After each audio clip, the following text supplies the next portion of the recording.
চোখে আঙুল দিয়ে পৃথিবীতে 15টা জিনিস দেখাচ্ছেন। এগুলো কেন দেখাচ্ছেন পরে বলবো, আগে দেখেলেন জিনিস বলে।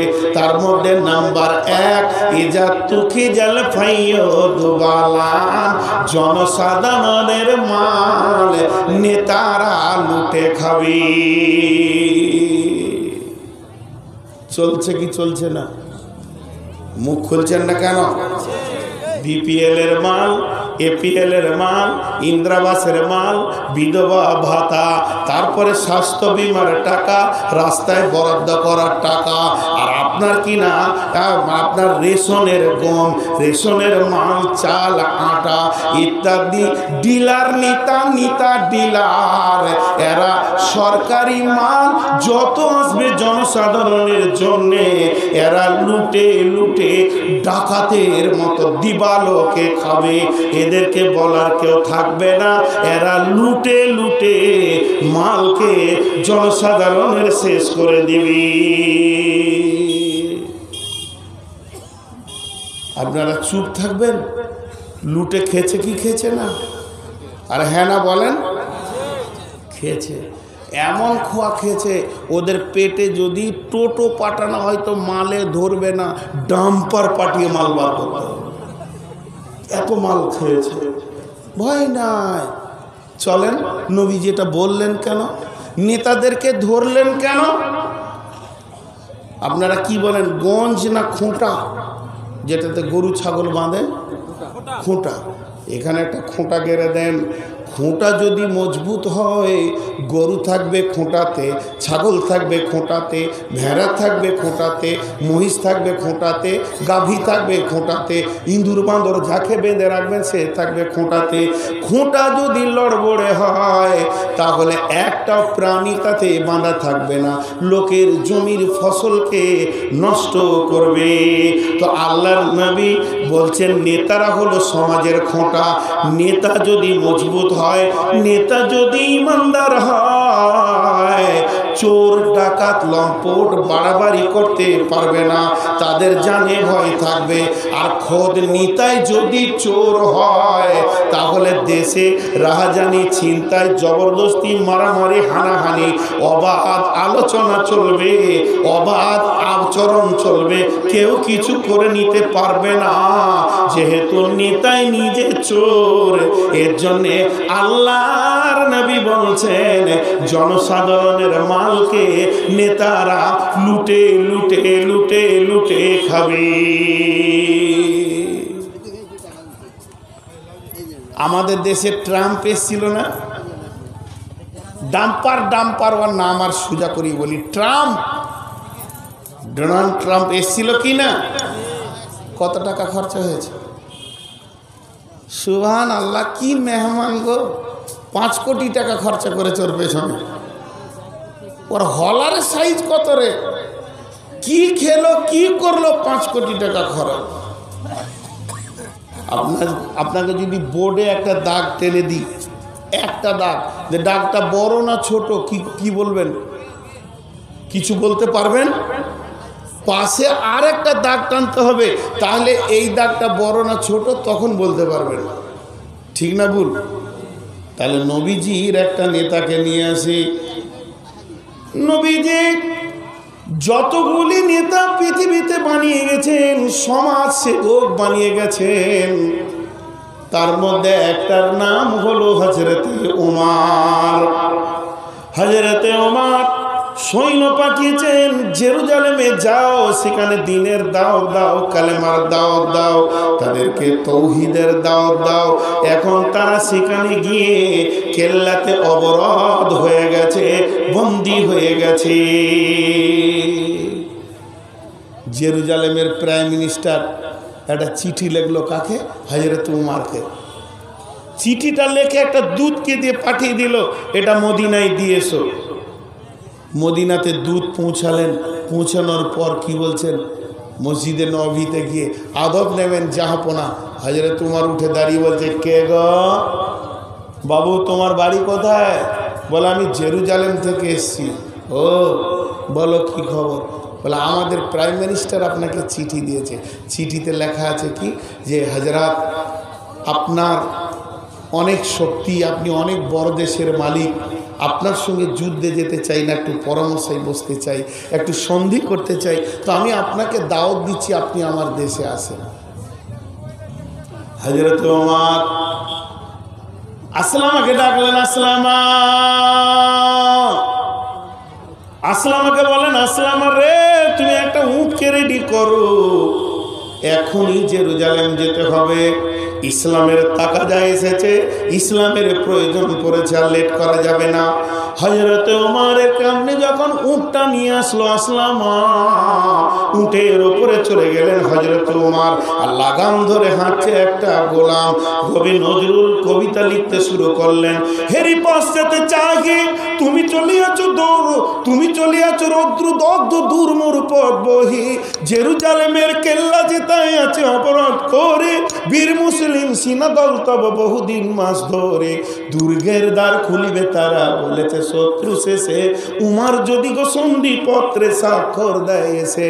হায়রে আদেক দারার মালিক আমিরুল মুমিনিন, শুনেছে খবর একা একই উঠে চলেছে বিরামহীন, সাহারা পাড়ায় ঝুলিতে দুখানা শুকনো খুব জরুরি, একটি মশকে এতটুকু পানি, খুরমা 2-3 মুঠি, প্রহরী বিহীন সম্রাট চলে একা উঠে চড়ি, চলেছে মাত্র একটি গোলাম উটের রশি ধরি, মরুর ঊর্ধ্ব আকাশে সূর্য আগুন বৃষ্টি করে, সেই সে আগুন তাতে ক্ষয় সম্ফুটে বালুকার মরু পরে, কিছু দূর যেত উঠতে নামি কহিল গোলামের ভাই, পেরেশান বড় হইয়াছ চলিয়া এইবার আমি যাই, উটের রশি ধরিয়া অগ্রে উঠে বসো, উঠে তপ্ত বালুতে চলে যে চরণে রক্ত উঠেছে ফুটে, গোলাম 2 হাত ধরে চুমে কান্দিয়া কহিল, উমার এখনই আদেশ করেন কেমনে আপনি, গোলাম রহিবে উটের পিঠে আরাম করিয়া বসি, আর হেঁটে যাবে খলিফা উমার ধরিয়া উটের রশি।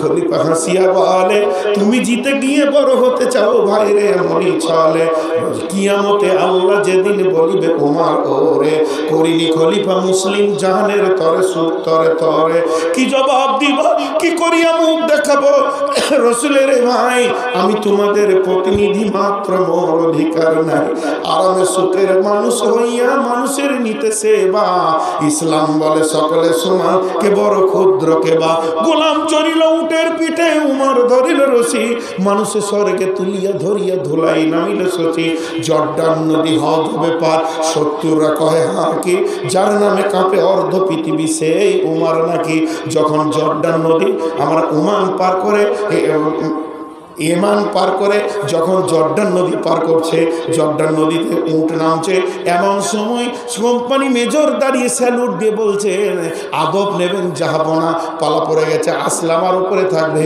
আসলামা উপর থেকে বলছে, আমাকে কেউ স্যালুট দেবেন না, আমাকে কেউ আদব দেবেন না, আমি একজন নগণ্য গোলাম, যিনি উটের রশি ধরে হাঁটছেন ইনি হলেন খলিফা উমার, তোমরা চিনতে ভুল করেছ।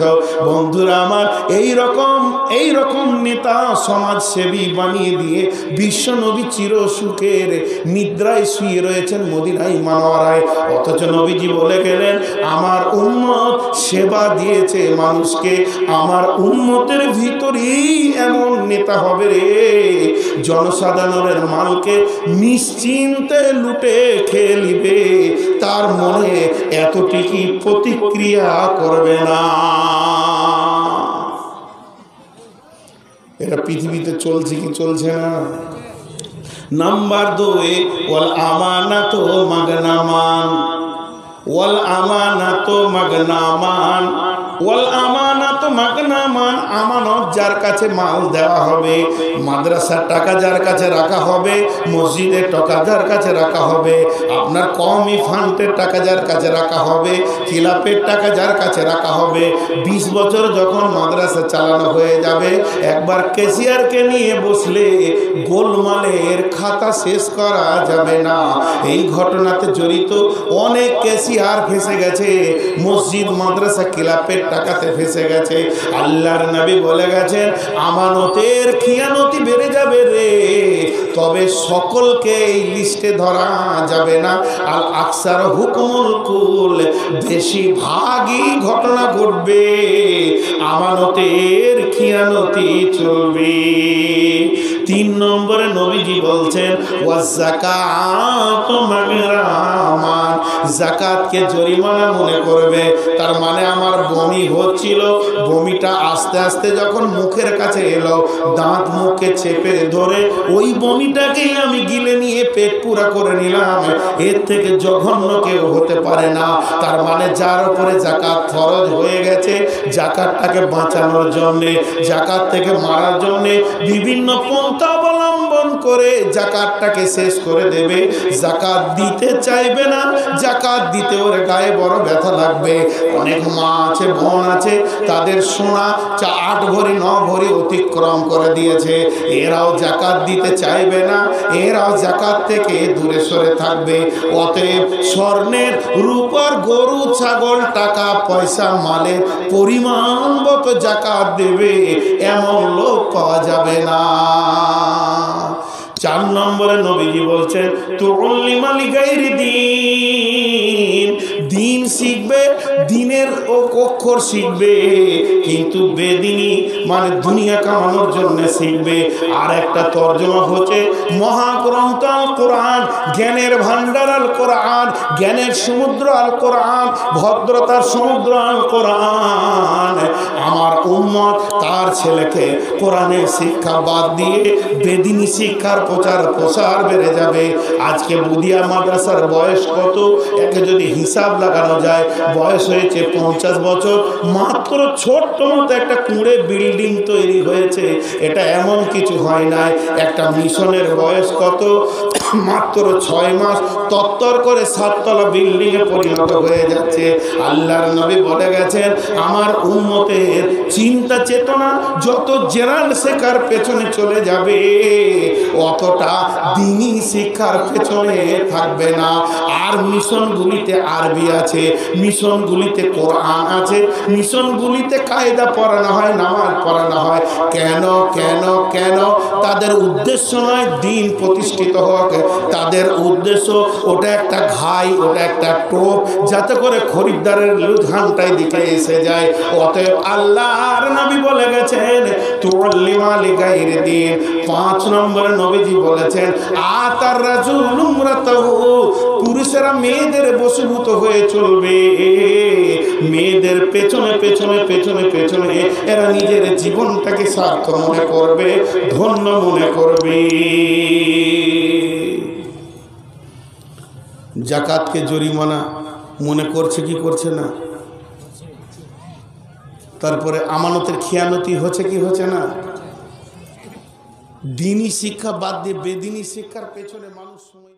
ভাই একটা মাঝে কথা বলেনি, আমার গায়ের খবর আপনাদেরকে দিতে আসিনি। আল্লাহর রহমতে আমার গ্রামে কোনো জিনিস ঘটলে প্রথম বিচার করবে মসজিদের ইমাম আর মাদ্রাসার শিক্ষকরা। এই সিস্টেম করা আছে। মাদ্রাসায় দরখাস্ত দেবে আমাদের 2 ভাই হচ্ছে না, বিচার করে দেন। ডেট তারিখ হবে, আলিমরা বিচার করবে। যেখানে এসপি কাজ করতে পারেনি, কোর্ট পারেনি, যে জায়গায়, সেই জায়গায় মাদ্রাসা পেরেছে। তো আলিমের দ্বারস্থ হবে না মানুষ, মাতালের দ্বারস্থ হবে। আর মানুষ মানুষকে ভয় করবে।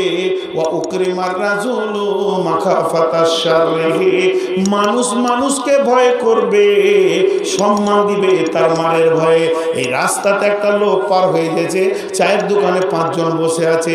ইঞ্জিনিয়ার যাবে রাগ করবে না, ডাক্তার যাবে রাগ করবে না, মাওলানা যাবে রাগ করবে না, মুহাদ্দিস যাবে রাগ করবে না, কথা বলবে না।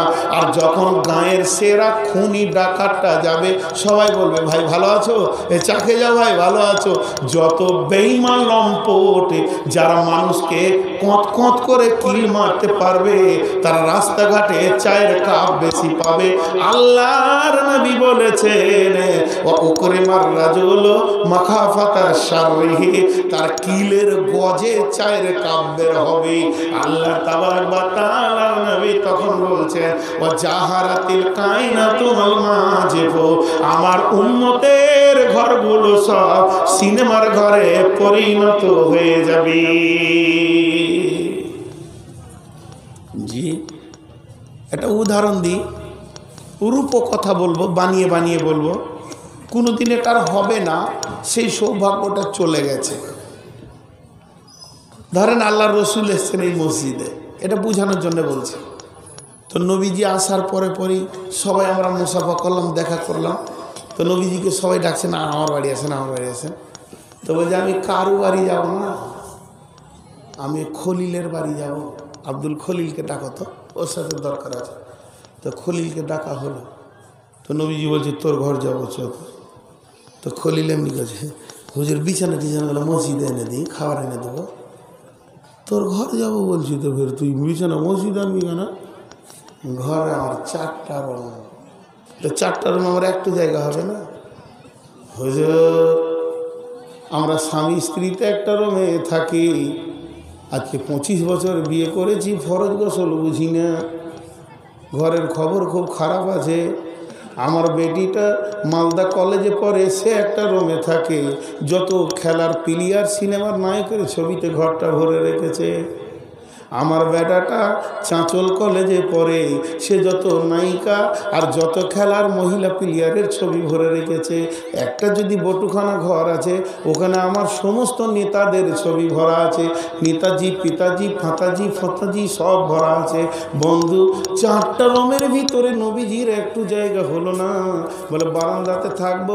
হুজুর ওখানে টিভি লাগানো আছে, সারা দিন রাত কতর কতর কতর কতর করেছে, ঘরে একবার তেলাওয়াত হয়নি। মুসলমানের ঘর বর্তমানে শয়তানের জায়গা হবে, নবীজির জায়গা হবে না। এটা রূপকথা করে বললাম। আজকে মুসলমানদের অবস্থা এমন, ঘরে ঘরে গান বাজনা। এই তর্জমাটা চেঞ্জ করে পকেটে পকেটে তার যেন গান বাজনা বলতে হবে, এমন করে কানে ইয়ারফোন লাগিয়েছে, মাজা হিলিয়ে দিয়েছে, লোক বুঝে না কি চলছে, রস তো একাই নিচে।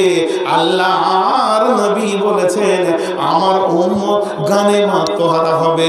হে বুদিয়ার লোক, বাবুপুরের লোক, আনন্দীপুরের লোক, আপনারা একবার মুখ খুলে বলেন, আজ থেকে 30 বছর আগে, আজ থেকে 40 বছর আগে যদি এই গ্রামের গলিতে গলিতে ঘোরা হয়েছে, কোনো না কোনো ঘর থেকে তেলাওয়াতের শব্দ পাওয়া গেছে। মা তেলাওয়াত করছে, দাদি তেলাওয়াত করছে, দাদা তেলাওয়াত করছে, নানি তেলাওয়াত করছে। আজ থেকে 30 বছর আগে মসজিদে মাগরিব, এশাতে, ফজরে 5টা তেলাওয়াতের লোক পাওয়া যেত।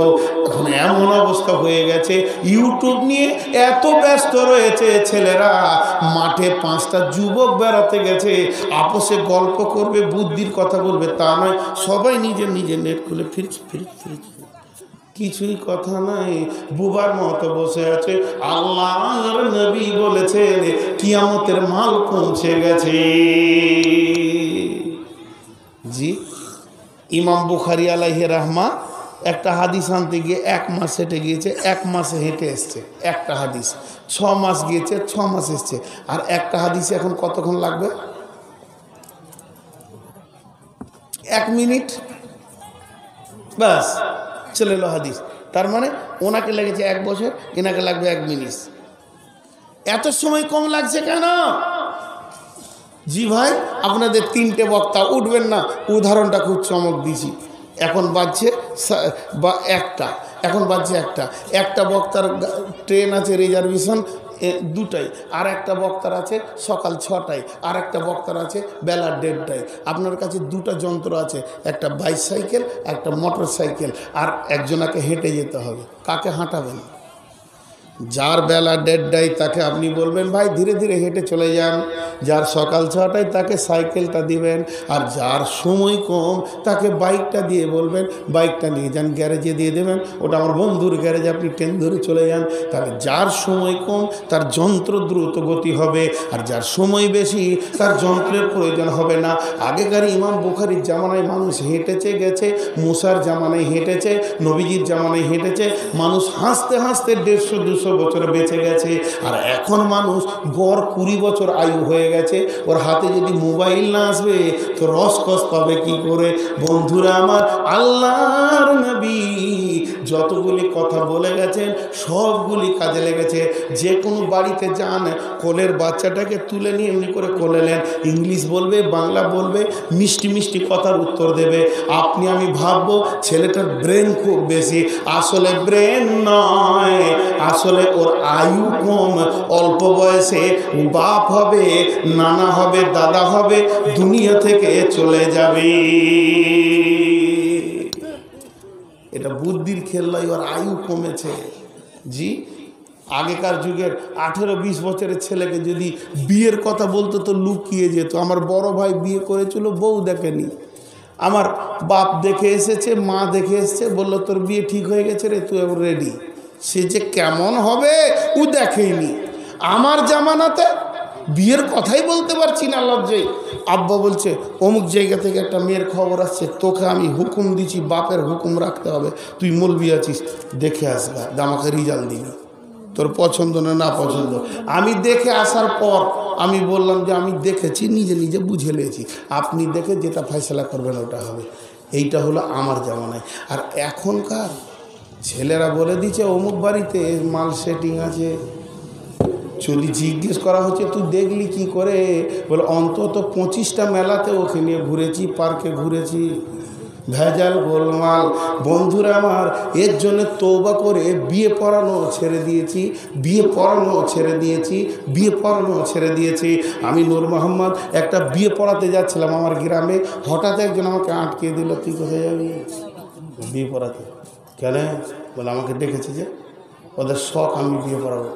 খবরদার যাবি না, ঘর যা। কেন? বলে ওই ছেলেটার সঙ্গে যার মেয়েটা তুই বিয়ে পড়াবি, আজ থেকে 2 বছর 3 বছর ওদের চলাফেরা আছে, মেলাতে ঘুরছে, তাহলে বিয়েটা কেমন করে পড়াবি? বিয়ে পড়ানোর আগে যদি অবৈধ মিলন ঘটে থাকে, 1000 বার পড়ালে তোর পড়ানো হবে না। কারণ তাদের হদুদ জারি করতে হবে, তাদেরকে বিচ্ছিন্ন করতে হবে, কোরআনের আইনকে প্রয়োগ করে তারপরে বিয়ে পড়াতে হবে। তো এই বর্তমানে যতজন বিয়ে পড়াচ্ছেন অতি সাবধান, কারণ ওই মেয়েটার সঙ্গে ওর ঘটনা ঘটে এটা খুব কম আছে। আল্লাহর নবী বলছেন এমন একটা জামানা আসবে রে, এই মোবাইলের গান বাজনার কারণে অবাধ মিলামিশা শুরু হয়ে যাবে। আর 14 নম্বরে নবীজি বলছেন তখনকার মানুষ রেশমে, 13 নম্বরে বলছেন রেশমের পোশাক পরবে, আর লিবাসুল হারির। আর 14 নম্বরে নবীজি বলছেন ও সুরিবাতিল খুমর, আমার উম্মত মদের বোতল ধরবে রে। এর থেকে আফসোস কি আছে? আমার কাছে জিবরাইল 2টি গিলাস এনেছিলেন, একটা মদের একটা দুধের। আমি দুধেরটা তুলে নিয়েছিলাম। জিবরাইল বলল আপনার উম্মত পাগলা পান থেকে বেঁচে গেল। আপনি যদি মদের বোতল তুলে নিতেন, আপনার উম্মতের কিয়ামত পর্যন্ত হুঁশ হতো না। আমার সেই উম্মত বাড়িতে মধুর দুধ, আল্লাহর দেওয়া নিয়ামতকে গায়ের বাঁট থেকে টেনে বের করে লিটার লিটার দুধকে মালদা মার্কেটে বিক্রি করে সেই দুধের টাকাতে বোতল খেয়ে বাড়ি ঢুকছে। আল্লাহর নবী বলছেন লা তাসরিবান্নাল খামরা ফাইন্নাহু রাসুল কুল্লি ফাহিসাতিন। মাঝরে আমার উম্মতকে বলে দিও তারা যেন মদ পান না করে। মদ হলো সমস্ত ফাহিসার কাজের মাথা। আল্লাহ নবী আরো বলেছেন ফাইন্নাহু মিফতাহুর নার, যে লোকটা মদ খেয়ে নিল সে জাহান্নামের তালা খুলে দিল, তার জন্য দরজা খোলা গেল। আল্লাহর নবী আফসোস করে বলছেন আমার উম্মত মদের বোতল ধরবি। 15 নম্বরটা বলছি, একটা কথা জিজ্ঞেস করি, আপনারা উত্তর দেন না কেন গো? আবার লোক বলে যে আপনার বাংলাদেশে জালসাগুলো ভালো হয়, ইন্ডিয়াতে হয় না। 3টে কারণ। বাংলাদেশে রাত 10টায় জালসা শেষ, খালি মনে হচ্ছে ওখানেই থাকি জালসা করতে গিয়ে। 2 নম্বর, শ্রোতা এত অ্যাক্টিভিট, আপনি সুবহানাল্লাহ বলার সঙ্গে সঙ্গে ওরা সুবহানাল্লাহ বলবে চিলিয়ে, বলতে হয় না বলবে। আর এখানকার অবস্থা কি, লাঠি দিয়ে ফ্যান ঘোরাইছে, তো ওর জানে শান্তি কখন হবে। লাঠি নিয়েছে যে ফ্যান ঘোরাইছে ঠান্ডা হবে, আর যে লাঠি ছেড়ে দিচ্ছে ফের গরম। লাঠি ঘোরাইতে দিয়েই গরম। তো আপনাদের সাথে বকা মানে লাঠি নিয়ে ফ্যান ঘোরানো, আর বাংলাদেশে বকা মানে সুইচ দিয়ে ফ্যান ঘোরানো। এই পার্থক্য। একটা বক্তাকে, একটা প্লেয়ারকে খেলাতে গেলে হাততালি দিতে হয় প্লেয়ারকে, প্লেয়ার উদ্যম পায়। কিন্তু এতগুলি লোক বসে আছেন, বলেন বলেন। আচ্ছা, বিয়ে পড়ানোর সময় এরকম বলতে হয়? লাফিয়ে হুড়মুড়িয়ে ইমামের গায়ে চেপে যায়, ও নগদ বউ পাবে। সালা হ্যাঁ বলতে যে যদি ভেবেলে যে অন্য কেউ বলে দিবে না কিরে, তা আমি আগে বলি জি কবুল করেছি। তো করবি তো, সে আমি জানি। ও তো বুঝে নিয়েছে যে একবারে সুন্দর জিনিস পেয়ে নিব এবার। জি একটু হা না বলেন। একটা কথা জিজ্ঞেস করছি, আগেকার লোকেরা সাদা বোকা কম বুদ্ধি ছিল, এখনকার লোকেরা বুদ্ধিমান, তাই না? হ্যাঁ হ্যাঁ। আচ্ছা তাই যদি হলো, কাগজ কলম নিয়ে বসেন তো। আল্লাহ রসুল থেকে আদম পর্যন্ত আগে নবী গলাই আগে ছিল, তো ওই কটা সব বোকা পড়লো। আর এইখান মাতাল জুয়ারি কটাই চালাক। মাতাল জুয়ারিরা এখন আছে, আর আগে ছিল সব নবীগুলো। তাহলে নবীগুলো কোন দলে পড়লো? খ্যাপা পাগলার দলে। আরে মাতাল আর জুয়ারি কটাই চালাক। আল্লাহ নবী শেষকালে বলেছেন, এতগুলি গুনাহ করার পর, এত বেঈমানি করার পর, জেনা করার পর মাকে ভাত দেবে না, বাপকে ভাত দেবে না, বন্ধুকে ভালোবাসবে, মসজিদে চেল্লাবে, নাপাক থাকবে, নামাজ পড়বে না, জুয়া খেলবে, পরের মাল মেরে খাবে, লুটে খাবে, আমানতের খেয়ানতি করবে, জাকাত দেবে না। এত বড় গুনাহ করার পর চোপার জোর কত? লানা হাদিহিল উম্মাতু আউয়ালুহা। এরা আবার বলবে আমরা হলাম মডার্ন চালাক, আগেকার উম্মতেরা ছিল পাগলা, এদের কোনো হুঁশ ছিল না। আবু হুরায়রাকে, আবু বকরকে, ওসমানকে, আলীকে গাল দেবে, এদের হুঁশ ছিল না। আগেকার লোকেরা মাথা মোটা ছিল, আমরা হলাম সব থেকে চালাক। আজ এটা সহ্য করা যাবে? অসহ্যনীয় কথা বলবে। তাহলে এই 15টা জিনিস পৃথিবীতে এসছে কি আসেনি? মুখ খুলছে না, এতটি লোক বসে আছে, তারপরে এখন জিজ্ঞেস করেছি তা মুখ খুললেন কেন? যখন জিজ্ঞেস করছি না তখন মুখ খুলছে, মাঝিব ব্যাপার করলাম। তো এই 15টি আলামত এসেছে কি আসেনি? হ্যাঁ, এই 15টি আলামত পৃথিবীতে চলে এসছে। তার মানে কিয়ামত আর কত দূর? অতি নিকটে। একজনও উঠবেন না, 5 মিনিট টাইম লিখি খালি। আম্মা জানা হাইসার হাদিসটা 5 মিনিট পার করব না। আর এটা গভীর তত্ত্ববহুল কথা রয়েছে এখানে। এই জন্য আমি বক্তা, আপনারা উঠে গেলে আমার জন্যে আসান। আমি যদি এখন 10 মিনিট কালেকশন করে দিই তো আমি বেঁচে যাব। আমি এখন রাত্রিতে যাব ইসলামপুর। কালকে যেখানে জালসা, ওই মাদ্রাসার আমি ছাত্র। পুরো মাদ্রাসার জালসাটাকে আমাকেই কালকে সব ট্যাকেল করতে হবে। কাল পরশু 2 দিন থাকতে হবে ওখানে। সমস্ত বক্তা আনা, বিদায় করা, খেয়ে কখন বক্তব্য রাখবে, কাকে কত দিতে হবে, খাওয়াটা। ওরা বারবার ফোন করছে যে তুমি জলসা নিলে কেন, একদিন আগে এসে থাকতে হবে, জানো না? তো তারপরেই রাতারাতি চলে যাব। তা আমার জন্য তো আসান। তারপরেও আমি হাদিসটা বলতে চাইছি। কেন? গুরুত্বপূর্ণ একটা কথাকে ছেড়ে দিয়ে চলে গেলে, আপনারা না বুঝলেও আমার বড় ভাই বুঝছেন যে একটা গুরুত্বপূর্ণ কথা ছেড়ে দিয়ে চলে গেলে এর সারাংশটা থাকবে না। গোটা বোতলটাতে উত নামে দামি আতর ভরে দিলাম, ঝিপনিটা লাগাইলাম না, এটার মধ্যে খতরা আছে, বিপদ আছে। সারা দিন রোজা রেখেছি, ইফতারের 1 মিনিট আগে পানি খেয়ে লেছে, কত খুচখুচে মাল। তার 5টা মিনিট বসেন। আম্মা জানা এসে বলছেন, ভাইরা আমার, নবীজি বলছেন, আর হাদিসটা পড়ছি না, একদল লোক কাবাকে ভাঙার জন্যে যাবে, আর কাবার কাছাকাছি গিয়ে যখন পৌঁছাবে তখন ওই রাত্রিতে তারা বিশ্রাম করবে, আর তারা নিয়ত করে নিবে সকালে উঠে কাবাকে ভেঙে দিব। আর সেই রাত্রি আল্লাহ ওই এলাকাকে ভূমিকম্প দেবে, আর এমন ভূমিকম্প হবে সমস্ত লোক একসঙ্গে মারা যাবে। আর যখন মারা যাবে, আম্মা জানা এসে প্রশ্ন করলেন, ইয়া রাসূলুল্লাহ কাইফা ইউকসাফু বিআওয়ালিহিম ওয়া আখিরিহিম ফীহি মাসওয়াকুম ওয়া লাইসা মিনহুম। ও দয়ার নবী গো, আপনি যে বলছেন সবাই মারা যাবে, তো কেমন করে মরবে?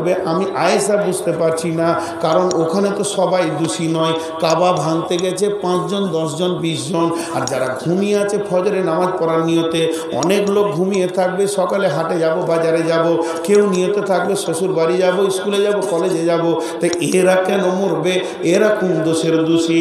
আল্লাহ নবী উত্তরে বললেন, ইকসাফু বিআওয়ালিহিম ওয়া আখিরিহিম সুম্মা ইবআসুনা আলা নিয়াতিহিম। মরবে একসঙ্গে, আর নিয়তের কারণে বিভাজন হবে।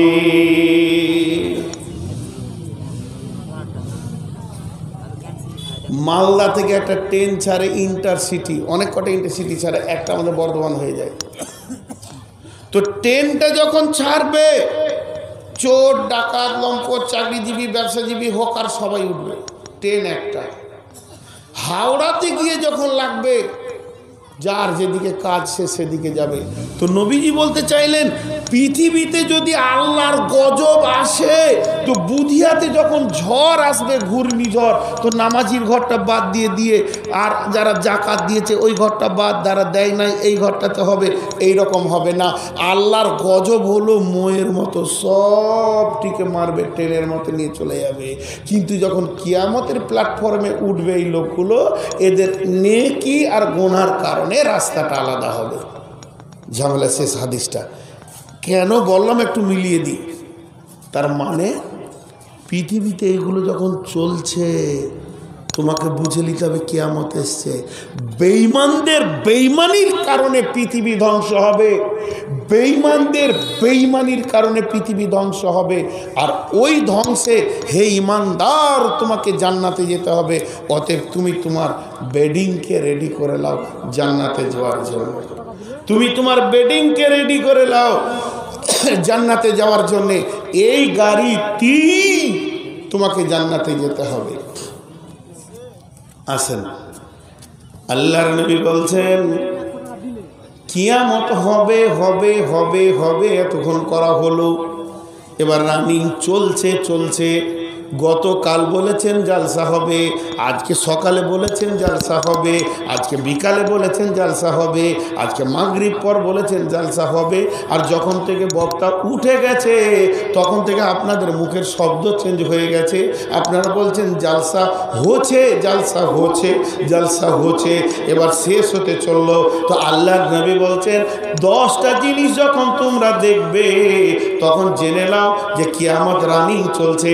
তোমরা দাজ্জালকে দেখবে, দুখানকে দেখবে, 3খানা ভূমিকম্প দেখবে, ইয়াজুজ মাজুজকে দেখবে, আর তোমরা দেখবে পশ্চিম দিকে সূর্য ওঠা, আর ঈসা আলাইহিস সালাম পৃথিবীতে আসবে, আর আপনার কিনা দুখান আসবে, দুব্বাতুল আর যে আসবে। এই 10টা জিনিস যখন পৃথিবীতে দেখবে, তখন বলবে না যে কিয়ামত হবে, বরং বলো কিয়ামত রানিং চলছে। ভাইয়া, যতগুলি নারী পুরুষ বসে আছেন, আমি পুরুষদেরকে আগে আমার হাতের দিকে তাকান, ভিখিরির মতো হাতটা রেখে বলছি, আপনারা আমাকে 10 মিনিট টাইম দেন, চলে যেন না। আপনার কাছ থেকে আমি সময়টা ভিক্ষা চাইছি, টাকা না, টাকা চাইনি, টাকা দিতে হবে না, সময়টা 10 মিনিট দেন। আর মা বোন যতটি বসে আছেন, আমার বিশ্বাস এই নূর মোহাম্মদকে সবাই ভালোবাসে। একবার আপনারা মনে করলেন, যারা বয়স্কা মা আছেন, আপনাদের পেটে আমি, মানে আমি আপনার সন্তান, একবারের জন্য মনে করেন নূর মোহাম্মদ আমার বেটা। আর যেগুলো কম বয়সের আছেন, তারা মনে করলেন যে আমার বেটি, আপনারা আমাকে একবার আব্বা মনে করেন। তো দুটি সম্পর্কে আপনাদের কাছে আমি আবদার রাখছি। আপনাদের গায়ে হাত দেওয়া তো দূরের কথা, কাপড়ে হাত দেওয়া আমার জন্য হারাম। এটা কোরআন হারাম ঘোষণা করেছে। শুধু বুঝানোর জন্য কিছু না বললে কিছু বুঝে আসে না। আমি যদি আপনার কাপড়টা ধরে একবার বলি, বেটি আমি যদিও তোর আব্বা, আমি অসহায়, আমাকে কি 100টা টাকা দিবি না? আমি একবার মালদা যেতাম, খুব কাজ ছিল, আমার কাছে টাকা নাই বেটি, 100টা টাকা দে। আল্লাহর কসম দিয়ে বলছি, আল্লাহর উপরে ভরসা রেখে, ইনশাল্লাহ এখানে একটা মেয়ে নাই যে কাপড়টা হাত থেকে ঝিড়কে ছাড়িয়ে বলবে তুই যেখানে যেছিস যা, তোকে টাকা দিব না। ওর কাছে 100 টাকা না থাকলেও ও আরেকজনকে বলবে, খাদিজাকে 100 টাকা ধার দে তো বেটাকে দিই। বেটা কাপড়টা ধরেছে জড়িয়ে, আমার বেটি বেটি করছে, তো আব্বাকে দিই, ধার করেও দিবে। এটা আমার বিশ্বাস যে মেয়েটি বসে আছে। যদি কাউকে বলি মা জিলাপি খাবো, 2 কেজি জিলাপি নিব, আমি 1 কেজি নিব না। মা কালকে আপনার ঘরে আমি 2টি ভাত খাবো সকালে, আপনার একটা মুরগা যাবে, রান্না যাবে, পরিশ্রম যাবে। তো আপনি আমার হাত থেকে আপনার চাদরটা ছাড়িয়ে নিতে পারবেন না। আপনি বলবেন, বেটা চ, তোর লেগে যদি ভিক্ষাও করতে হয় রে বেটা, তো লোকের কাছে ধার করেও দিব। পুরুষরা একটু চুপ থাকেন। মা বেটি, আমি হাত পেতেছি আপনাদের কাছে, আমি কয়েকটা চাদর পাঠাচ্ছি, খালি আপনাদের কাছে আমি 100টা টাকা চাইছি, আর কিছু চাইনি। মা, খালা, বেটি যতজন আছেন প্রাণ খুলে হৃদয়ের টাকাটা একবার দেন, বিল্ডিংটা করতে হবে। আমাকে সেক্রেটারি বলেছে, আমাকে আবার রাজমিস্ত্রি করে ধরেছে, আমাকে বলেছে আপনি করুন, আমি রাজমিস্ত্রি পৌঁছেছে। তো আপনারা যদি না দেন তা আমাকে বেঁধে রাখবে বলেছে। মাকে বাঁচান, আমাকে 100টা টাকা, 100টা টাকা। জেরুজালেমের প্রাইম মিনিস্টার একটা চিঠি লিখলো, কাকে? হযরত উমরকে। চিঠিটা লেখে একটা দূতকে দিয়ে পাঠিয়ে দিল, এটা মদিনায় দিয়ে এসো। মদিনাতে দূত পৌঁছালেন, পৌঁছানোর পর কি বলছেন? মসজিদে নববীতে গিয়ে আদব নেবেন জাহাপনা। হযরত উমর উঠে দাঁড়িয়ে বলছে, কে গো বাবু, তোমার বাড়ি কোথায়? বলে আমি জেরুজালেম থেকে এসেছি। ও, বলো কি খবর? বলে আমাদের প্রাইম মিনিস্টার আপনাকে চিঠি দিয়েছে। চিঠিতে লেখা আছে কি, যে হযরত আপনার অনেক শক্তি, আপনি অনেক বড় দেশের মালিক, আপনার সঙ্গে যুদ্ধে যেতে চাই না, একটু পরামর্শে বসতে চাই, একটু সন্ধি করতে চাই, তো আমি আপনাকে দাওয়াত দিচ্ছি, আপনি আমার দেশে আসেন। হযরত ওমর আসলামাকে ডাকলেন, আসলামা, আসলামাকে বলেন, আসলামা রে, তুমি একটা উটকে রেডি করো, এখনই জেরুজালেম যেতে হবে। ইসলামের তাকাজা এসেছে, ইসলামের প্রয়োজন পড়েছে, আর লেট করা যাবে না। হযরত ওমরের সামনে যখন উটটা নিয়ে আসলো আসলামা, উটের উপরে চলে গেলেন হযরত ওমর, আর লাগাম ধরে হাঁটছে একটা গোলাম। কবি নজরুল কবিতা লিখতে শুরু করলেন, হেরি পশ্চাতে চাহি তুমি চলিয়াছ দৌড়, তুমি চলিয়াছ রৌদ্র দগ্ধ দূর মোর পথ বহি, জেরুজালেমের কেল্লা যেতাই আছে অপরাধ করে, বীর মুসলিম সিনাদল তব বহুদিন মাস ধরে, দুর্গের দ্বার খুলিবে তারা বলেছে শত্রু শেষে, উমার যদি গো সন্ধি পত্রে স্বাক্ষর দেয় এসে, হায়রে আদেক দারার মালিক আমিরুল মুমিনিন, শুনেছে খবর একা একই উঠে চলেছে বিরামহীন, সাহারা পাড়ায় ঝুলিতে দুখানা শুকনো খুব রুটি, একটি মশকে একটুকু পানি, খুরমা 2-3 মুঠি, প্রহরী বিহীন সম্রাট চলে একা উঠে চড়ি, চলেছে মাত্র একটি গোলাম উটের রশি ধরি, মরুর ঊর্ধ্ব আকাশে সূর্য আগুন বৃষ্টি করে, সেই সে আগুন তাতে ক্ষয়সম ফুটে বালুকার মরু পরে, কিছু দূর যেত উট হতে নামি কহিল গোলামের ভাই, পেরেশান বড় হইয়াছ চলিয়া এইবার আমি যাই, উটের রশি ধরিয়া অগ্রে উঠে বসো, উঠে তপ্ত বালুতে চলে যে চরণে রক্ত উঠেছে ফুটে, গোলাম 2 হাত ধরে চুমে কান্দিয়া কহিল, উমর এখন আদেশ করেন কেমনে আপনি, গোলাম রহিবে উটের পিঠে আরাম করিয়া বসি, আর হেঁটে যাবে খলিফা উমর ধরিয়া উটের রশি। খলিফা হাসিয়া বলে, তুমি জিতে গিয়ে বড় হতে চাও ভাই রে, এমনই চলে, কিয়ামতে আল্লাহ যেদিন বলিবে উমর ওরে, করিনি খলিফা মুসলিম জাহানের তরে সুখ তরে তরে, কি জবাব দিব, কি করিয়া মুখ দেখাবো রসুলের ভাই, আমি তোমাদের প্রতিনিধি মাত্র, মোর অধিকার নাই, আরামে সুখের মানুষ হইয়া মানুষের নিতে সেবা, ইসলাম বলে সকলে সমান, কে বড় ক্ষুদ্র কে বা, গোলাম চড়িল উটের পিঠে, উমর ধরিল রশি, মানুষের স্বর্গে তুলিয়া ধরিয়া ধুলাই নামিল শচী, জর্ডান নদী হদ হবে পার, শত্রুরা কহে হাঁকি, যার নামে কাঁপে অর্ধ পৃথিবী সেই উমর নাকি, যখন জর্ডান নদী আমরা ওমান পার করে এমান পার করে, যখন জর্ডান নদী পার করছে, জর্ডান নদীতে উট নামছে, এমন সময় কোম্পানি মেজর দাঁড়িয়ে স্যালুট দিয়ে বলছে, আদব নেবেন জাহাপনা, পালা পড়ে গেছে, আসলামার উপরে থাকবে, আসলামা উপর থেকে বলছে, আমাকে কেউ স্যালুট দেবেন না, আমাকে কেউ আদব দেবেন না, আমি একজন নগণ্য গোলাম, যিনি উটের রশি ধরে হাঁটছেন ইনি হলেন খলিফা উমর, তোমরা তোমরা চিনতে ভুল করেছ। বন্ধুরা আমার, এই রকম নেতা সমাজসেবী বানিয়ে দিয়ে বিশ্ব নবী চির সুখের নিদ্রায় শুয়ে রয়েছেন মদিনায় মানোয়ারায়। অথচ নবীজি বলে গেলেন, আমার উম্মত সেবা দিয়েছে মানুষকে, আমার উম্মতের ভিতরেই এমন নেতা হবে রে, জনসাধারণের মালকে নিশ্চিন্তে লুটে খেয়ে নিবে, তার মনে এতটুকু প্রতিক্রিয়া করবে না। এটা পৃথিবীতে চলছে কি চলছে না?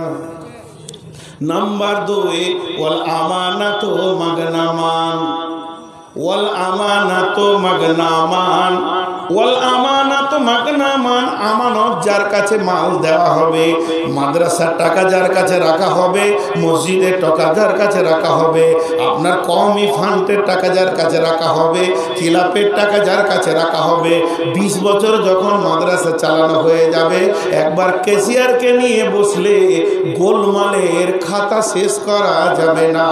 এই ঘটনাতে জড়িত অনেক ক্যাশিয়ার ফেসে গেছে, মসজিদ মাদ্রাসা খিলাফের টাকাতে ফেসে গেছে। আল্লাহর নবী বলে গেছেন, আমানতের খিয়ানতি বেড়ে যাবে রে, তবে সকলকে এই লিস্টে ধরা যাবে না। আর আকসার হুকুমুল কুল, বেশিরভাগই ঘটনা ঘটবে, আমানতের খিয়ানতি চলবে। 3 নম্বরে নবীজি বলছেন, ওয়াজ যাকাতু মাগরামান, যাকাতকে জরিমানা মনে করবে। তার মানে আমার বমি হচ্ছিল, বমিটা আস্তে আস্তে যখন মুখের কাছে এলো, দাঁত মুখে চেপে ধরে ওই বমিটাকেই আমি গিলে নিয়ে পেট পুরা করে নিলাম, এর থেকে জঘন্য কেউ হতে পারে না। তার মানে যার উপরে যাকাত ফরজ হয়ে গেছে, যাকাতটাকে বাঁচানোর জন্যে, যাকাত থেকে মারার জন্যে বিভিন্ন পন্থা অবলম্বন করে যাকাতটাকে শেষ করে দেবে। যাকাত দিতে চাইবে না, যাকাত দিতে ওর গায়ে বড় ব্যথা লাগবে। অনেক মা আছে, বোন আছে, তাদের সোনা 8 ভরি 9 ভরি অতিক্রম করে দিয়েছে, এরাও যাকাত দিতে চাইবে না, এরাও যাকাত থেকে দূরে সরে থাকবে। অতএব স্বর্ণের, রূপার, গরু, ছাগল, টাকা পয়সা, মালের পরিমাণ মতো যাকাত দেবে, এমন লোক পাওয়া যাবে না। 4 নম্বরে নবীজি বলছেন, তুল্লিমা লিগাইরি দ্বীন, দিন শিখবে, দিনের অক্ষর শিখবে, কিন্তু বেদিনী মানে দুনিয়া কামানোর জন্য শিখবে। আর একটা তর্জমা হচ্ছে মহাগ্রন্থ আল কোরআন, জ্ঞানের ভান্ডার আল কোরআন, জ্ঞানের সমুদ্র আল কোরআন, ভদ্রতার সমুদ্র আল কোরআন। আমার উম্মত তার ছেলেকে কোরআনের শিক্ষা বাদ দিয়ে বেদিনী শিক্ষার প্রসার বেড়ে যাবে। আজকে বুদিয়া মাদ্রাসার বয়স কত? একে যদি হিসাব লাগানো যায়, বয়স হয়েছে 50 বছর, মাত্র ছোট্ট মতো একটা কুঁড়ে বিল্ডিং তৈরি হয়েছে। এটা এমন কিছু হয় নাই। একটা মিশনের বয়স কত? মাত্র 6 মাস, তত্তর করে 7 তলা বিল্ডিং এ পরিণত হয়ে যাচ্ছে। আল্লাহর নবী বলে গেছেন, আমার উম্মতের চিন্তা চেতনা যত জেনারেল শেখার পেছনে চলে যাবে, অতটা দ্বীনি শিক্ষার পেছনে থাকবে না। আর মিশনগুলিতে আরবি আছে, মিশনগুলিতে কোরআন আছে, মিশনগুলিতে কায়দা পড়ানো হয়, নামাজ পড়ানো হয়। কেন কেন কেন? তাদের উদ্দেশ্য নয় দ্বীন প্রতিষ্ঠিত হোক, তাদের উদ্দেশ্য ওটা একটা ঘাই, ওটা একটা টোপ, যাতে করে খরিদ্দারের লুঝানটাই দিকে এসে যায়। অতএব আল্লাহর নবী বলে গেছেন, তুল্লিমা লিগাইরি দ্বীন। 5 নম্বরে নবীজি বলেছেন, আতার রাজুল ইমরাতাহু, পুরুষেরা মেয়েদের বশীভূত হয়ে চলবে, মেয়েদের পেছনে পেছনে পেছনে পেছনে এরা নিজের জীবনটাকে সার্থক মনে করবে, ধন্য মনে করবে। যাকাতকে জরিমানা মনে করছে কি করছে না? তারপরে আমানতের খিয়ানতি হচ্ছে কি হচ্ছে না? দ্বীনি শিক্ষা বাদ দিয়ে বেদিনী শিক্ষার পেছনে মানুষ সময় দিয়ে মেয়েদের বশীভূত হয়ে পুরুষেরা হাঁটবে। স্বামী, পুরুষকে বলে স্বামী, মহিলাকে বলে স্ত্রী। স্বামী মানে কি আর স্ত্রী মানে কি? লোকের ধারণা স্ত্রী মানে বউ, স্বামী মানে ওর বর। জি, স্বামীর অর্থ আছে, স্ত্রীর অর্থ আছে, বিবাহ এর অর্থ আছে। বিবাহতে স্বামী স্ত্রী হয়। বিবাহর অর্থটা আগে শুনেন, তাহলে একটু বুঝতে পারবেন। বিশেষযুক্ত বাহন, এই জন্য বিবাহ বলা হয়। স্বামী হলো বাহন, একে বহন করতে হবে। আপনার মাথায় একটা আমের বোঝা চেপেছে, নেমে গেল, গমের বোঝা চাপছে, নেমে যাচ্ছে, চাউলের বস্তা চাপছে, নেমে যাচ্ছে। মানুষ মাথাতে যে বোঝাটা নেয়, একবার নেয় আর একবার নেমে যায়। কথা বলেন, একবার নেয় আর একবার নেমে যায়। কিন্তু বিয়ে করবে, ও যে মাথায় বোঝা চাপলো, নামবে না। হয় তুই মর নাই উই মর, তার আগে নামবে না। এক আজীব বোঝা, এই জন্যে বিবাহ বলা হয়। ওর ঘাড়ে বোঝা চাপানো হলো বিশেষ বাহন। স্বামী মানে হচ্ছে অভিভাবক। স্বামী মানে অভিভাবক। আল্লাহকে অনন্ত অসীম প্রেমময় তুমি বিচার দিনের স্বামী। হে প্রভু, তুমি বিচার দিনের স্বামী। স্বামী মানে অভিভাবক, স্বামী মানে বর নয়। জি, বেটা মায়ের স্বামী হতে পারে, বাপ মারা গেছে, বেটা এখন অভিভাবক। অভিভাবকের জায়গায় বেটার নাম লিখতে হবে। তো স্বামী মানে অভিভাবক। স্ত্রী মানে আশ্রিতা, যার কোনো আশ্রয় ছিল না, মাথায় ছাদ ছিল না, বৃষ্টিতে ভিজে যেত, কেউ ওর গায়ে ইট মারলে পেয়ে যেত। এখন একটা নারীকে তার কলঙ্ক থেকে বাঁচতে গেলে আশ্রয় নিতে হবে একটা পুরুষের নিচে। এ হলো আশ্রিতা, এ হলো অতি নাজুক একটা জায়গা খুঁজেছে, আশ্রয় পেয়েছে। কিন্তু যে নাজুক সে স্বামীর নিচে থেকে আশ্রয় গ্রহণ করবে। আশ্রিতা দুর্বল হবে, অভিভাবক মজবুত হবে। কিন্তু আমার নবী বলছেন, এমন একটা জামানা আসবে রে, আতার রাজুলুম রাতাহু, পুরুষেরা আশ্রিতা হবে আর নারীরা অভিভাবক হবে। মেয়েদের বশীভূত হয়ে পুরুষেরা দুনিয়া করবে। বলেন চলছে কি চলছে না? প্রত্যেকটা বলেন চলছে কি চলছে না? মুখ খুলছেন না কেন গো? কথাটা সমর্থন করেন। চলছে কি চলছে না? আক্কা উম্মাহু আদনা সাদিকাহু আসাবাহু, একসঙ্গে তিনটে বলে নিব। আল্লাহর নবী বলছেন, মাকে ঝিড়কে ঝিড়কে কথা বলবে, মহব্বতের কথা। মায়ের ছেলের কাছ থেকে শোনার অভাব পড়ে যাবে, মাকে ঝিড়কে কথা বলবে। আর আপনার কি না বন্ধুকে আপন মহব্বতের নিকট আত্মীয় বানাবে, আর বাপকে ঝিড়কে ঝিড়কে রাখালের মতো কথা বলবে। মাকে ধুমকে কথা বলবে, বাপকে ঝিড়কে কথা বলবে, বন্ধু বান্ধবকে নিকট আত্মীয় বানাবে, আর মেয়েদের বশীভূত হয়ে দুনিয়া করবে। একটা উদাহরণ দিব, উঠিয়ে না আম্মা জান আয়েশার হাদিসটা শুনে যাবেন। বেশি সময় নিব না, আপনারা এক দুই করে উঠছেন, আমাকেও খারাপ লাগছে। যেটি আছেন আলহামদুলিল্লাহ, অনেক আছেন, তার উঠিয়ে না একদম টাইমে শেষ করবো ইনশাআল্লাহ। যেটুকু টাকা আছে সব ফেলে দিয়ে তারপরে যাবেন ইনশাআল্লাহ। মা বোন ধৈর্য ধরে শোনেন। এবার একটা উদাহরণ দিচ্ছি। ধরেন একটা ছেলের বাড়ি হলো বুধিয়া, আর ওইদিকে মালদাতে সার্কাস এসছে। সার্কাস তো একটা ছেলে এসে একে বলছে, সার্কাস দেখতে যাবি? বলে যাবো চ। ঠিক মাগরিবের পর 7টায় সার্কাস শুরু হবে, ওরা 6টায় গাড়ি নিয়ে বের হয়েছে। আব্বা অন্ধ, দুই চোখে দেখতে কম পায়, লাঠি নিয়ে শীতের সময় দরজায় বসে আছে। আর ছেলের গাড়িটা বের করতে খটাক করে উঠলো। এমনি করে, কে রে? নি জানুন না কি রে? যে কি হলো? গলার সাউন্ড দেখেন। কি হলো? কোথায় আগে সন্ধ্যার সময় ঝামেলা। যখনই কোথায় যাবো খালি পেছনে কথা বলো। দিয়ে গাড়িটাকে স্টার্ট করে বন্ধুকে চাপিয়ে নিলে চলে গেল সার্কেস দেখলে বন্ধুকে কি খাবি, কোল্ড ড্রিঙ্কস খাবি, ল্যাংচা খাবি, চমচম খাবি, পান্ত খাবি, রসগোল্লা খাবি, বাদাম নিল, চলে গেল ঝালমুড়ি মশলা মুড়ি। গোটা সার্কেসটা দেখলো। রাত 10টায় শেষ হয়েছে। পৃথিবীর সবাই ঘুমালে মা ঘুমাবে না। মা ঢুলছে আর বলছে মিজানুর এলি না রে, কোথা গেলি বাপ? শীতের রাত মানে রাত 10টা।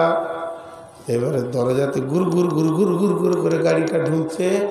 মা বুড়ি তাড়াতাড়ি দাঁড়াতে না পেরে দেয়ালটা ধরে কষ্ট করে উঠে বলছে মিজানুর এলি নাকি রে বাপ? যেই বলেছে মিজানুর এলি নাকি বাপ, তখন মুখটাকে ঘোড়ার পাছার মতো করে নিয়ে বলছে তুই কেন যে গেছিস গে? তোর কি ঘুম হয় না? তোর খালি ভ্যাড় ভ্যাড় ভ্যাড় ভ্যাড় করে বাঁকা, তোর দায় কোথাও যেতে পারবো না। যাবার সময় বাপকে দিলে বড় ইঞ্জেকশন, আসার সময় মাকে দিলে টেপটোমাইসিন, আর মধ্যখানে বন্ধুকে দিলে ল্যাংচা চমচম। এবার বিবিকে দেখতে পেছে না, সে দুতলার উপরে শুয়ে আছে, টিভি চালিয়ে দিয়েছে, ভূতের ঘরে ভূত নাচছে, উবুর হয়ে পড়ে ঘুমাচ্ছে। অনেক রাত্রিকে গিয়ে বিবির গায়ে সুসুর দিচ্ছে, তখন 11টা বাজছে। বিবি উঠে এত রাত কেন করো, তোমার সঙ্গে কথা বলবো না। বিবির পা টিপছে, খেপি তুমি রাগ করিও না, তুমি রাগ করলে আমি কোথায় যাব? আমি বউ পাগলা বিবির গোলাম। বউয়ের যখন হয় সর্দি কাশি ভাই, আমি তখন ওষুধ খাই। বউ কাশারি ওষুধ খেতে যদি ভালো হয়ে যায়। কত পাগলতি ভাই। এরকম করে আল্লাহর নবী বলছেন কিয়ামত চালু হবে রে, শুনেলে আমার উম্মত, যখন মানুষেরা বিবির বশীভূত হয়ে দুনিয়া করবে, মাকে ধুমকে কথা বলবে, আব্বাকে ঝিড়কে কথা বলবে, বন্ধু বান্ধবকে নিয়ে আনন্দ করবে। আর ওই জামানায় হবে কি জাহারাতিল আসওয়াত ফিল মাসাজিদে, মসজিদে জোরে জোরে গল্প করবে, দুনিয়ার আলোচনা করবে। আপনাদের মালদাতে মসজিদে বসে গল্প করে?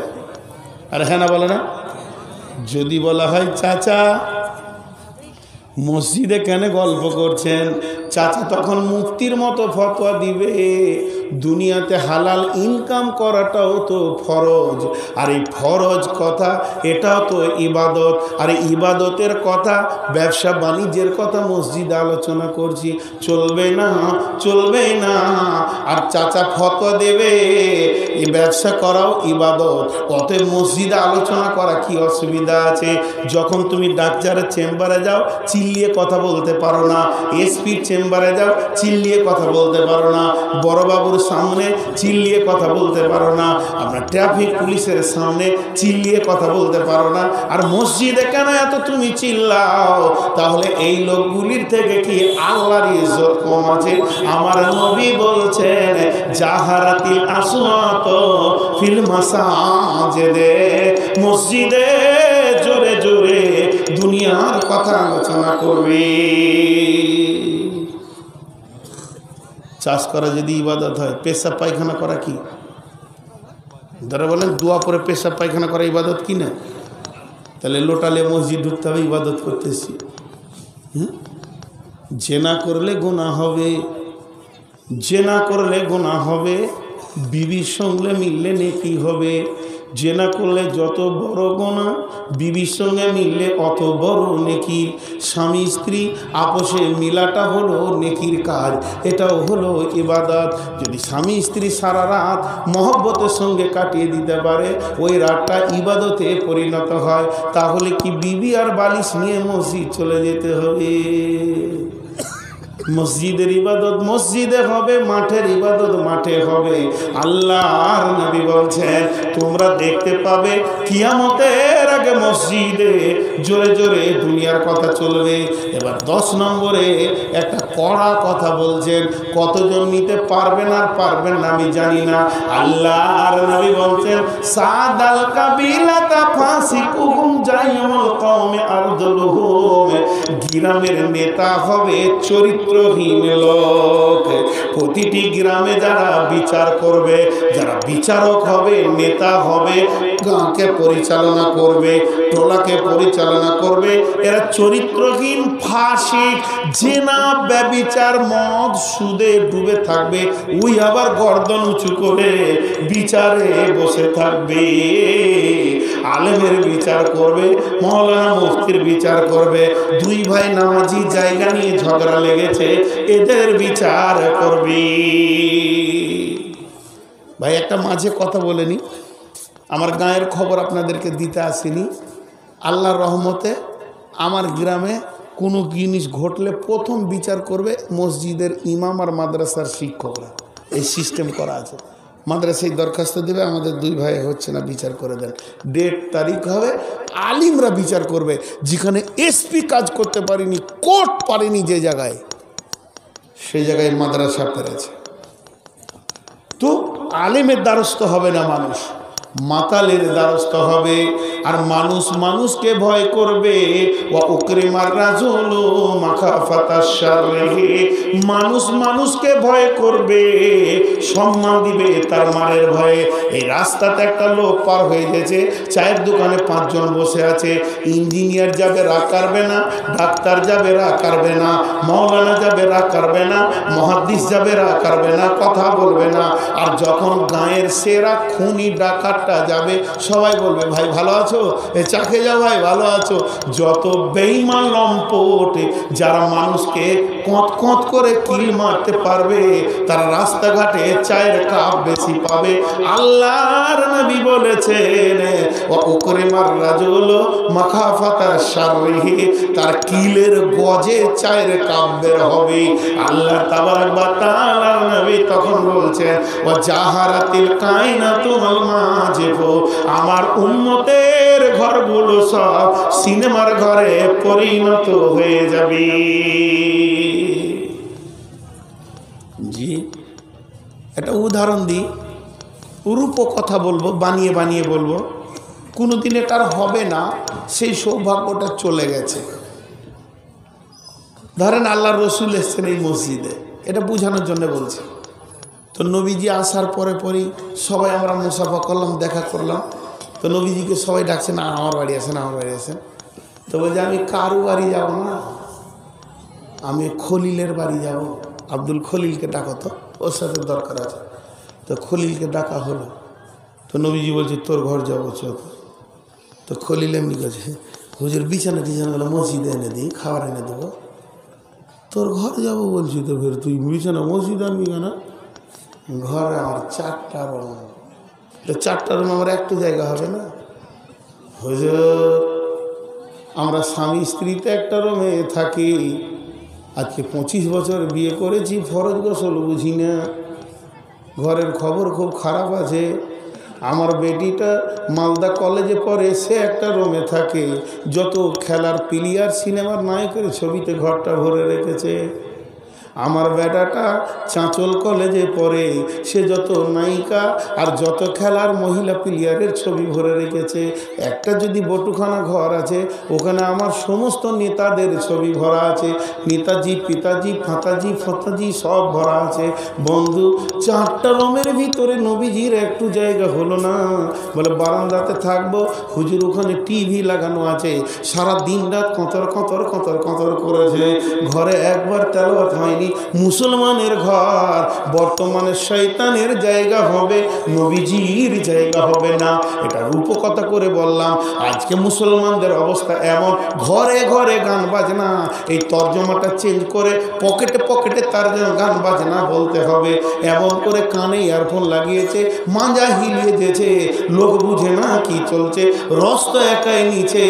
আল্লাহর নবী বলেছেন, আমার উম্মত গানে মাতোহারা হবে। হে বুদিয়ার লোক, বাবুপুরের লোক, আনন্দীপুরের লোক, আপনারা একবার মুখ খুলে বলেন, আজ থেকে 30 বছর আগে, আজ থেকে 40 বছর আগে যদি এই গ্রামের গলিতে গলিতে ঘোরা হয়েছে, কোনো না কোনো ঘর থেকে তেলাওয়াতের শব্দ পাওয়া গেছে। মা তেলাওয়াত করছে, দাদি তেলাওয়াত করছে, দাদা তেলাওয়াত করছে, নানি তেলাওয়াত করছে।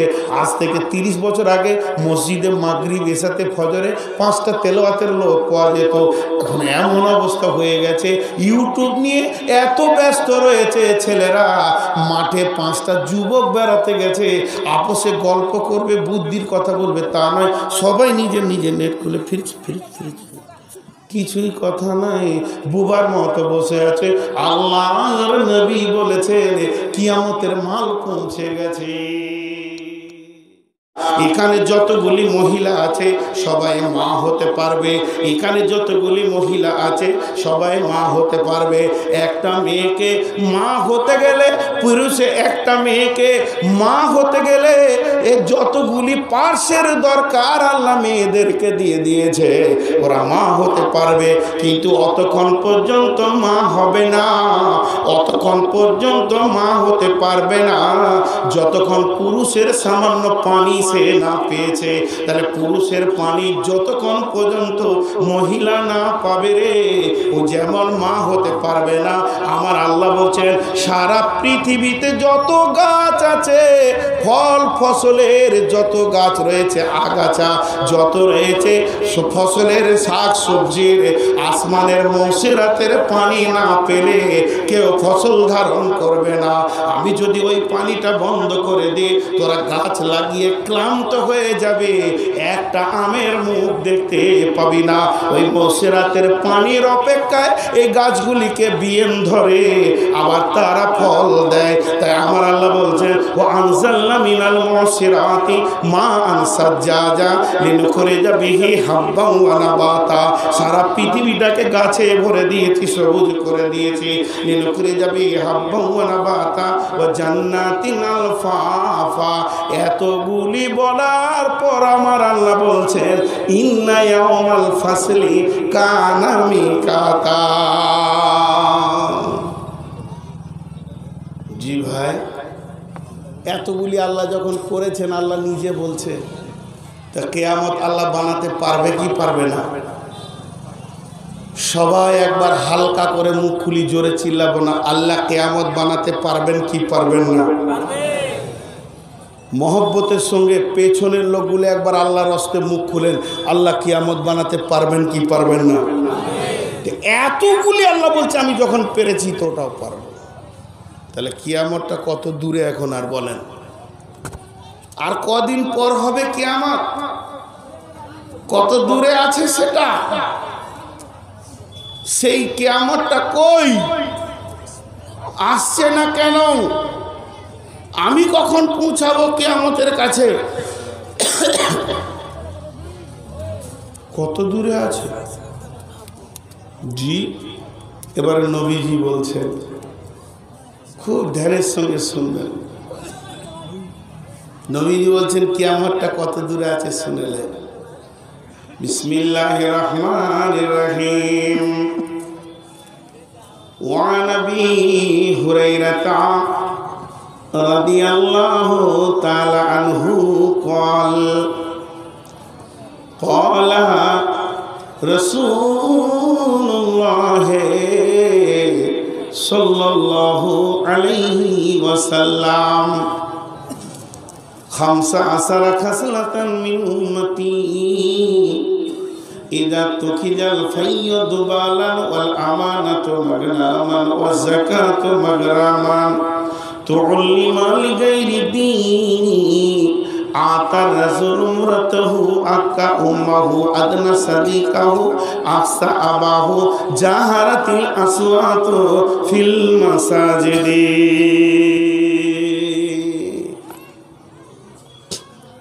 জি, এখানে একটা দুটি কথা বলবো, 1 মিনিট, বেশি টাইম নিব না, তারপরে হাদিসটা তর্জমা ধরে নিব। মাঝে খালি একবার আপনাদেরকে আমি জিজ্ঞেস করি যে ভাই আপনাদের বিরক্ত লাগছে? একবার হ্যাঁ না বলেন, কমসে কম। লাগেনি আলহামদুলিল্লাহ, কিন্তু আমাকে বিরক্ত লাগছে। আপনারা বলেন কেউ, কেন বলেন না? জি, দাঁড়িয়ে আছে, এই যে দাঁড়িয়ে আছে। আল্লাহ যে কোন বংশ থেকে ওদেরকে এনেছে, ওদের বাপদাদা যে কেউ ছিল, তারা যে কি মানুষ ছিল, কি ওদেরকে চারিত্রিক জ্ঞান দিয়েছে আল্লাহ জানে। আবার আসবে, ওই যে ঘুরছে ফিরছে না, আবার আসবে। বন বনে মাছি গুয়ে যেমন বসে, ওকে হাঁটিয়ে দিলে আবার আসে, ফের ওইটি আসবে। এই আম গাছের আড়ে দাঁড়িয়ে আছে, ওদের বংশই খারাপ, ওর গোষ্ঠী খারাপ, ওর ব্যবহারই ওর পরিচয়। ওই দেখ পিছন দিকে যাচ্ছে, দেখেন দল বেঁধে যাচ্ছে সব। যা বাপ যা, জীবনে বসবি না, তোর বাপ দাদার নাম নষ্ট হয়ে যাবে। তুই যে একটা খবিস বংশের মাল, এটা কেন দিতে তো হবে পরিচয়টা। চেহারাতে মনে হচ্ছে মানুষ, কিন্তু আসলে মাল বলবো। এখন আমি একটা উদাহরণ দিব, খুব ভালো। আমার উদাহরণগুলো একটু খেয়াল করে শুনলে অনেক কিছু পাবেন। তো আল্লাহর নবী বললেন কেন এগুলি? আমার ভিতরে কয়টা আত্মা আছে বলেন? একটা। জি না, আমার ভিতরে কয়েক কোটি আত্মা আছে। একটা আত্মার নাম নূর মোহাম্মদ, বাকি আত্মাগুলোর নাম নেই। হোমিওপ্যাথিক ড্রাম দেখেছেন? এরকম ছোট বোতল হোমিওপ্যাথিক ওষুধের, 1 গ্রাম রক্তে 9,500 16,000 শ্বেত কণিকা থাকে এবং লোহিত কণিকা থাকে। এগুলো পোকা। এই পোকাগুলো যত সতেজ থাকবে তত আর গায়ের ক্ষমতা বেশি থাকবে, আর এর কাছে কোনো রোগকে আসতে দেবে না। ওই পোকা বলবে হট। আর ওই পোকারও বয়স হয়, পোকা যখন দুর্বল হবে তখন ওকে রোগে ধরবে। তাহলে 1 গ্রামে যদি 16 কোটি থাকে, তাহলে আমার গায়ে 2 কেজি রক্ত আছে, ওদেরও প্রাণ আছে। 2 নম্বর হলো, একটা পুরুষ তার স্ত্রীর সঙ্গে একবার মিলবে, 2 বার লয়। একটা পুরুষ স্ত্রীর সঙ্গে একবার মিলবে, যে স্খলনটা হবে, যে ট্রান্সফারটা দেবে, 60 কোটি শুক্রাণুকে ট্রান্সফার দেবে। তাহলে তাদেরও প্রাণ আছে। তাহলে এতগুলো প্রাণ আছে, কিন্তু নূর মোহাম্মদ নামে একটা প্রাণ আছে। আজরাইল এসে নূর মোহাম্মদকে নিয়ে চলে যাবে। যখন আজরাইল নূর মোহাম্মদকে নিয়ে চলে যাবে, তখন এই দেহে যত শুক্রাণু, শ্বেতকণিকা, লোহিত কণিকা যে কেউ আছে, এরা বুঝে নিবে আমরা যে দেহে বাস করছি সেই দেহটাই মারা গেছে, নিস্তেজ হয়ে গেছে।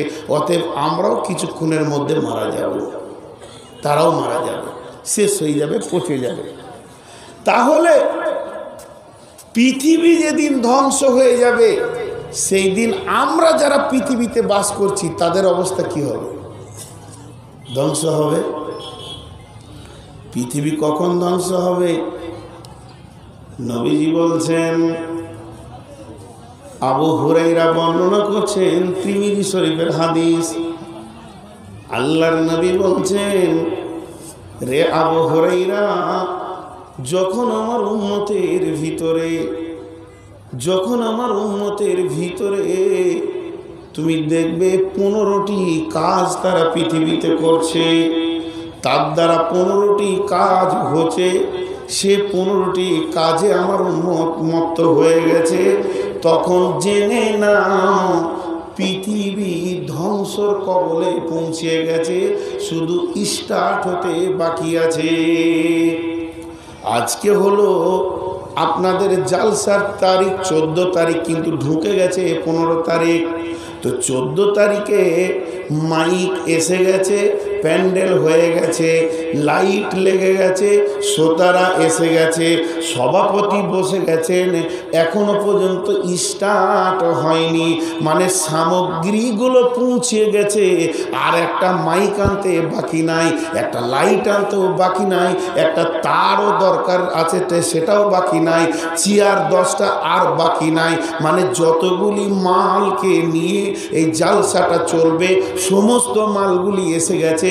একটা ছোট্ট মতো গ্লাসও আসতে বাকি নাই, কাপ আসতে বাকি নাই, সব এসে গেছে। এবার কাজটা রানিং বাকি আছে। তেমনি বন্ধুরে, পৃথিবীর ভিতরে ওই 15টি মাল পৌঁছে গেছে, সেই মালগুলি রেডি হয়ে গেছে। শুধু সভাপতি বলবে নূর মোহাম্মদ বয়ান শুরু করবে, আর এই বিসমিল্লাহ শুরু করবে। তো আমার আল্লাহ ইসরাফিলকে খালি বলবে তুই চালু কর, আর চালু হয়ে যাবে। যাবে, বাকি সমস্ত কাজ হয়ে গেছে, প্যান্ডেল মাইক চলে এসেছে, এবার আপনারা নিজে নিজে বুঝতে পারবেন। আল্লাহর নবী বলছেন আমার উম্মতের ভিতরে যখন 15টি অভ্যাস দেখতে পাবে তখন তুমি জেনে নাও এই পৃথিবীতে কিয়ামতের সমস্ত সামগ্রী পৌঁছে গেছে, খালি রানিং হতে বাকি আছে।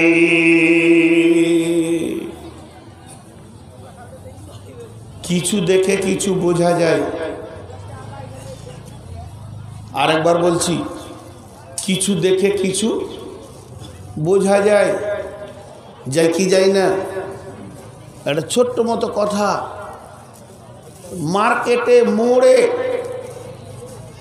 কোতোয়ালি মোড়ে,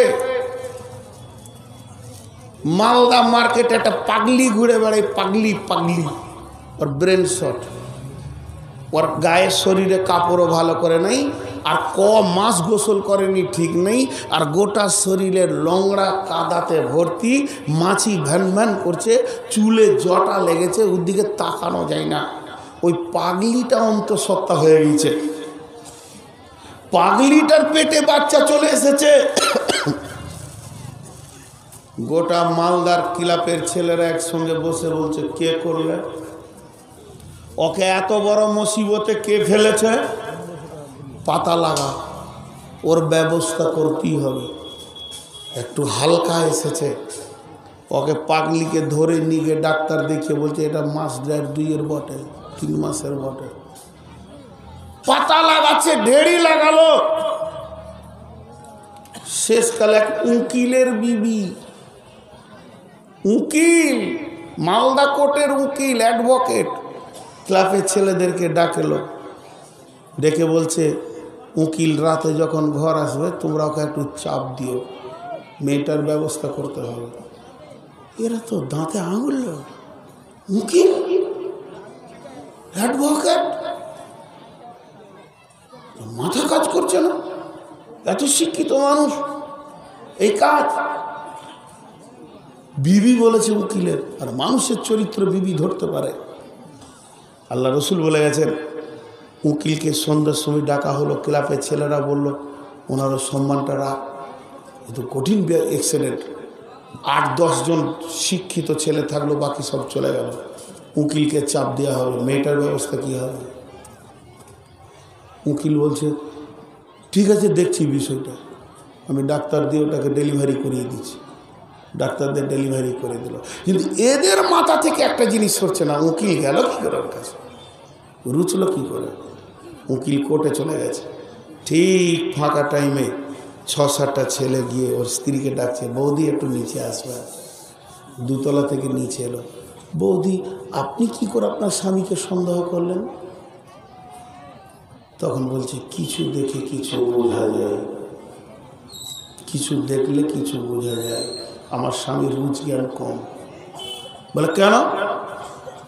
বলে একদিন কোর্টে যাবে, আমার রান্না করতে লেট হয়ে গেছে, তো ওর খৈনি খাওয়া অভ্যাস আছে, তো তাড়াতাড়ি করে ভাতটা কোনো রকম 2 হাতে করে উল্টো পাল্টা করে খেলো, খেয়ে তাড়াতাড়ি কোর্টের সমস্ত পরে ডায়েরিটাকে বগলে নিয়ে, কোর্টের ফাইলগুলোকে সব তাড়াতাড়ি করে বেঁধে বগলে নিয়ে এই গলির ভিতরে হাঁটছে, গাড়িটা সামনে ড্রাইভার ডাক করে রেখেছে, আর এমনি করে খনি মুলতে খৈনিটা ওর এত সূক্ষ্ম ছিল, খানিক পানি দরকার, তার পানি খুঁজে পেয়েছে না, ড্রেন থেকে পানি নিয়ে চালিয়ে নেবে। সেই দিনই বুঝেছি ওই পাগলিকে ছাড়া অন্তঃসত্ত্বা কেউ করতে পারবে না। কিছু দেখে কিছু বোঝা যায়, এর জন্য মানুষকে আলেমুল গায়েব বলা যায় না। বোঝা গেল?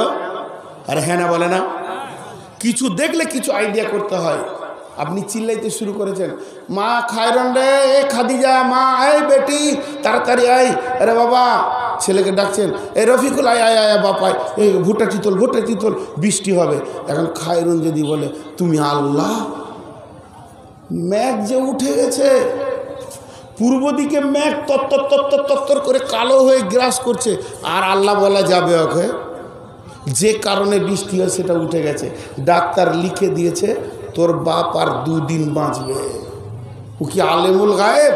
জি না, এখানে ঘাড়ের রগ কেটে গেছে, ব্রেন হিমারেজ হয়ে গেছে, এই রক্তটা তত্তর তত্তর তত্তর করে ব্রেন দিয়ে উঠছে। ডাক্তার হিসাব করে ল্যাবরেটরিতে বলেছে গোটা ব্রেনটাকে খেতে 24 ঘন্টা লাগবে, ও লিখে দিয়েছে। কিছু দেখে কিছু, সবাই উত্তর দেন, কিছু দেখে কিছু। সাহাবীরা ওইভাবে দেখে কিয়ামতকে আইডিয়া করেছে।